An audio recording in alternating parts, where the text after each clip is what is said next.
Hello and welcome to our Webtalk celebrating the 5-year anniversary of the Paris Agreement. Well, and talking about is there any reason for celebration? My name is Monika Langteler and I'm the director of the Schwarzenegger Climate Initiative. And today I'm very glad and very proud that the father, the architect, the person who made the Paris Agreement possible, former COP president of 21 and former Foreign Minister of France, is joining us today. A very warm welcome, Monsieur Fabius. Thank you so much. Thank you so much for joining us. And we want to talk with you about the past, about the present, but also, of course, about the near future. But before we start talking, I have a little surprise for you and a message from a close friend. Let's watch. Laurent, Fabius, my dear friend, today I want to congratulate you because it's the 5-year anniversary. In 2015, you've negotiated this unbelievable agreement where the whole world came together and signed on to making a commitment to reducing greenhouse gases. And you worked on it for years. And you were so dedicated. You brought so much energy to the whole thing. That was a historic moment. And then you did it. You were responsible for that. And so I just want to say congratulations. And to me, of course, you're a hero. You're a hero not only in the environmental movement and being a heroic environmental crusader, but you're also a hero in the political arena. You're a great politician, and you are a great public servant, and you're a great leader, and you're a great friend, most of all. So thank you very much for all of those things. For me, you're just the greatest. And that's why I love you, and that's why I congratulate you. And let's just move forward with that great energy. Thank you very much. Thank you so much, Arnold. If I may answer. Yes, absolutely. You know, I am moved by what Arnold, my dear friend, said, because he is Arnold. And because what he didn't say is that he has been very efficient for the preparation of COP21 and Paris Agreement. Obviously, it was not possible for a man, even with an organization, to achieve the result that we have achieved. It was made possible because Arnold and some other friends have supported us, and because of their capability, have shown to the world that it was not in the interest of this one or that one, but in the interest of everybody. Therefore, and since that moment, we are very dear and close friends. And therefore, it's not to you, Arnold, to thank me, but it's my role to thank you for all what you have done and what you are doing today. And I would add personally that I'm very happy to see you every day younger and younger. I'm sure he loves to hear that. But maybe you can tell us some insights of these really tough negotiations 5 years ago. I mean, Arnold just said it was a groundbreaking and is still a groundbreaking agreement, and we all knew that all these different parties had so different positions. So what was the secret that you brought them together to a successful solution? And having now these 5 years experience, what is your resume after these 5 years? Well, coming back to the so-called secret, I would say that first, what was very important was a very hard work. You know, before Paris, there have been many attempts to reach an agreement, but it was not possible. And it was made easier in 2015 for some reasons I will explain in a minute. But first, because of an enormous work. You know, it's not possible to catch a deal with all the countries of the world, because if only one country, even the smallest, says no, there is no agreement. And it's not possible even within a fortnight of the COP itself to catch the agreement if you don't have prepared it very closely before. And it was what I did with my team during 3 years. It means too that therefore the first word is work, hard work, preparatory work. And it was true in Paris, it's true today for preparing next COP26. The second word is trust. You know, we had to listen to everybody. It doesn't mean that you can accept the ideas of everybody because you have to build a compromise. But when you have to get an agreement, not only with states, which were decisive, but also with civil society, with companies, and so on and so forth, you have to listen really to everybody and to make people know that you have listened to them. Therefore, it's this idea of trust. It would not have been possible to be successful if the different participants have thought that I had the final, agreement in my pocket, and at the last minute I will give it to them. No, you know, the Paris Agreement, it's not a novel. It's 29 articles and 140 paragraphs of decision.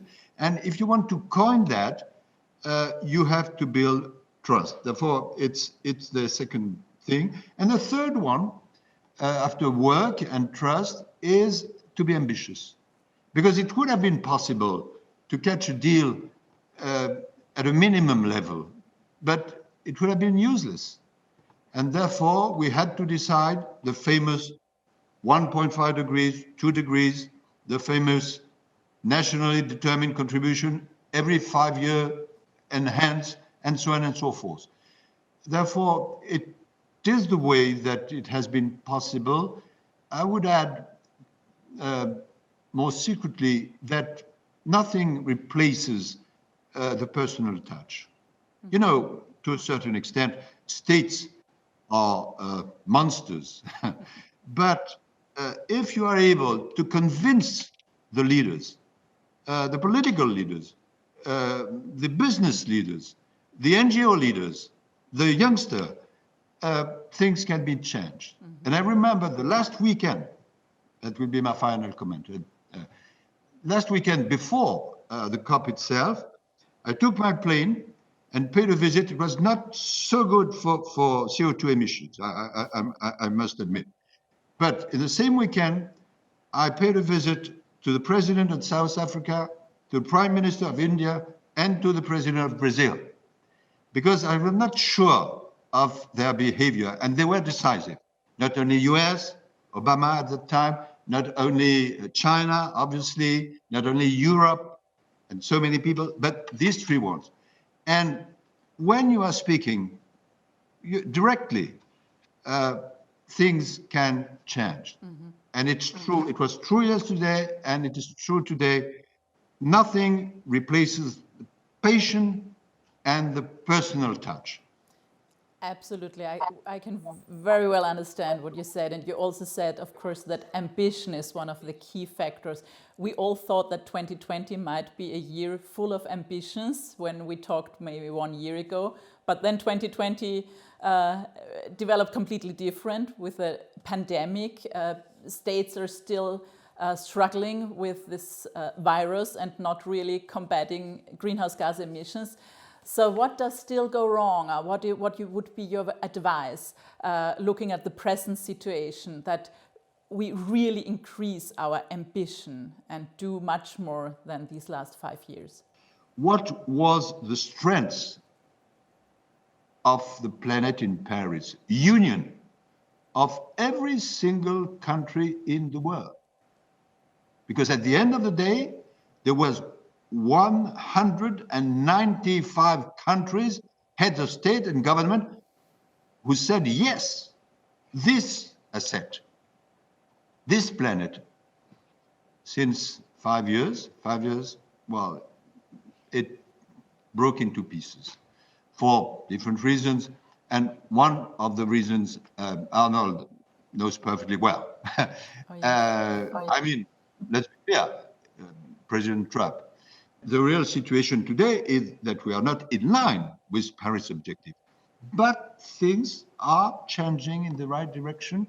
And now many things will depend on civil society and on a new unity that we must work for of these governments. This is really interesting because this underlines that the election of the new President-elect Joe Biden, is really a glimmer of hope, and especially also his announcement that your former colleague John Kerry will be his climate advisor and his climate ambassador, hopefully changes the situation in the international debate. And so I understand that you think that the US is really important for this international debate and for moving forward to a better future, that other countries think again that this is really on the top of the political agenda and that they have to do more. Sure, US are very important. Now, there's one point that you raised and to which I didn't, and that I didn't touch, but which is very important, is the question of the virus. Okay, many things were scheduled to take place in 2020, and it was not possible because of the virus. Okay, and now it's postponed to 2021. But there is what I call a giga paradox with this story of the coronavirus. Why? It's a very serious problem. It kills people. It destroys many elements, and therefore, a great number of governments have taken decisions, strong decisions, dramatic decisions in the field of economy, in the field of social, in the field of freedom, in order to answer not only to the virus, but the consequences of the virus. Okay, and they're right to do so. But, and I insist on the but, when you are considering global warming, to a certain extent, it's much deeper than coronavirus. And there is no vaccine for global warming.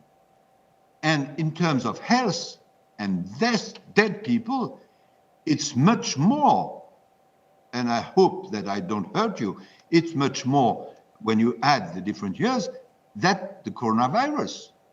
And in spite of that, we, all of us, we don't do against climate warming what we have decided to do against the virus. Just as we are talking, the European Union is actually discussing and struggling for a even tougher target to implement until 2030. So my question would be, what, or can we be optimistic, or do you believe that in the next 10 years that we can achieve what we have not achieved in these last 30 years? You're right. You're right. What I meant is that we are building recovery plans everywhere. They must not be brown recovery plans, traditional recovery plans. They have to be green recovery plans in order that our money, public or private, goes to new energy, new techniques, the world of the future and not the world of the past. If you want to improve a situation, you have to draw a design to people, a great design, to say to them, that is the point that I want to touch in the long term, in the middle term, in the short term. And it is the way I will use in order to go into that direction. It's true for a family, it's true for a business, it's true for a state. And these elements now are growing and growing. Unfortunately, there are still a lot of catastrophe. The temperature is still warmer and warmer. But I think that if the sensation of urgency and necessity is more and more deeply felt, we can and we must change things. And now the motto is action, action. Now we know what are the objectives. They are clearly designed in Paris, but we have to act and to deliver. Absolutely, Monsieur Fabius. Thank you so much for this interesting insight, and thank you so much that you give us also this optimistic insight for these next years to come. Thank you, Monsieur Fabius. Thank you very much.